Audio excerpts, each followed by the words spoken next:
In 1812, England desperately wanted to avenge her humiliating defeat in the American Revolution 31 years before.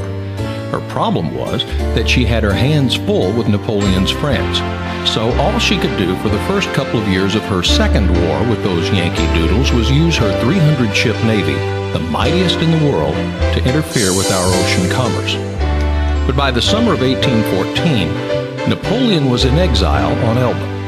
Suddenly, England was the world's only superpower, with the best trained and best equipped troops anywhere. At last, she could punish the Americans who'd had the audacity to declare their independence and the astonishingly poor taste to challenge her in war yet again. The mistakes of 1776 would not be repeated. Instead of spreading too few redcoats over too much territory, Admiral Sir Alexander Cochrane devised a shock-and-awe plan to deploy overwhelming numbers of troops into a limited area, and he knew exactly where he wanted to strike first. Washington, D.C. fell to the British on August 24th. They looted and burned the White House and Capitol, then moved on to Baltimore, the center of shipping for the Middle States. Cochrane planned a two-prong attack. His armada of 22 warships sailed up the Chesapeake to Baltimore's harbor and laid siege to the city. Meanwhile, General Robert Ross and over 4,000 crack troops attacked from the landward side of town. Cochrane's flagship held an American prisoner, a Maryland physician named William Benness, whose only crime had been objecting to redcoat looting. The Benness family appealed to a prominent Washington attorney for help in securing the doctor's release. That lawyer's name was Francis Scott Key. Key was asked to sail directly into the British guns. There was no guarantee that he wouldn't be taken prisoner too. It would have been so easy for him to have told the Benness family, "I can't." But my friends, the word American ends in I can. Saying I can has always been a vital part of the American character, and soon Francis was tacking across Baltimore Harbor under a flag of truce. When Admiral Cochrane received him, Francis proved so persuasive that Dr. Benness was granted a parole and allowed to join Key in the sloop. But all these negotiations had taken time. The sun was about to set, which was the signal for the attack on Baltimore to commence. Key and Benness could not sail into the line of fire. They would have to spend the night tethered to an English ship. It was from this vantage point that Francis saw the red glare of the Congreve rockets as they sizzled overhead.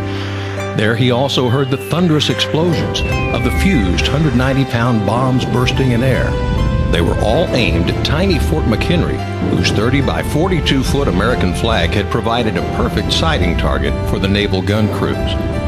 The attack continued into the early morning hours. Key understood that if Fort McHenry fell to the British, Baltimore was doomed. Dawn was breaking when the smoke and haze cleared enough for Francis to once again see the ramparts of Fort McHenry. He expected England's Union Jack to be flying above the fort. At the very least, he anticipated that the fort's 15-star American flag would have been hauled down. He couldn't know that British troops had been repulsed.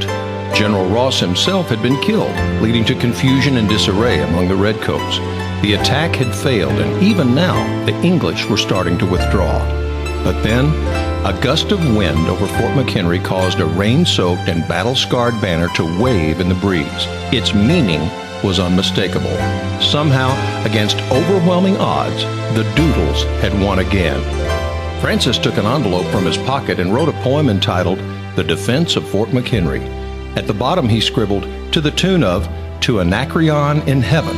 This was a curious choice in that Key had picked a bawdy and popular English drinking song. That's right, the melody for the Star Spangled Banner was borrowed from an English barroom favorite.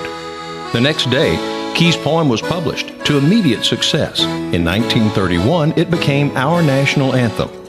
Fort McHenry's original flag, now beautifully restored, is on display in the Smithsonian today. But you and I could have never sung that song if a Washington lawyer hadn't said, I can. Only saying I can put Francis Scott Key in exactly the right place at exactly the right time to create the stirring prose treasured by every American. Oh, say can you see by the dawn's early light what so proudly we hailed at the twilight's last gleaming, whose broad stripes and bright stars through the perilous fight. Or the ramparts we watched were so gallantly streaming, and the rocket's red glare, the bombs bursting in air, gave proof through the night that our flag was still there. Oh, say, does that star-spangled banner yet wave o'er the land of the free and the home of the brave?